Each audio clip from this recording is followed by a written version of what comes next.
miss. Elsie always sat at the same corner table every Thursday afternoon, rain or shine. Her tweed blazer smelled faintly of lavender sachets, her hair always pinned back with tortoiseshell combs. And of course, the click-clack of her antique typewriter, so out of place among laptops and phones, was steady and soft, like a heartbeat woven into the hush of the library. She always had a fresh cup of Earl Grey in a porcelain thermos and a stack of paper so neatly aligned it could have been measured with a ruler. No one ever saw her print anything, and she never borrowed books, just typed page after page in patient rhythm. Last week, she didn't show up. The silence at her table was heavier than usual, as if the room itself noticed. The librarian slipped me a sealed envelope with my name on it.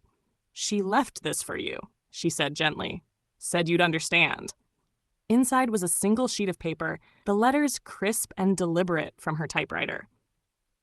"Dear Jacob, thank you for pretending not to notice when I cried over the poetry books last winter, and for always leaving the chair opposite me free.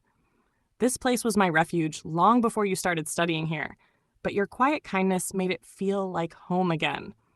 The doctors say I won't make it to spring, so here's my secret.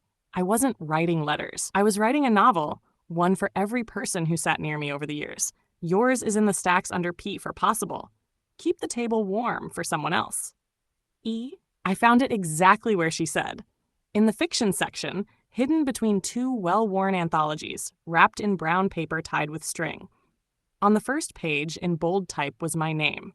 The story wasn't about me exactly, but it was about someone who looked for quiet places, who left empty chairs for strangers, who tried to make the world softer without ever realizing it.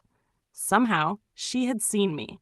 Somehow, she had written me into something that might last. Now, every Thursday, I sit at her table.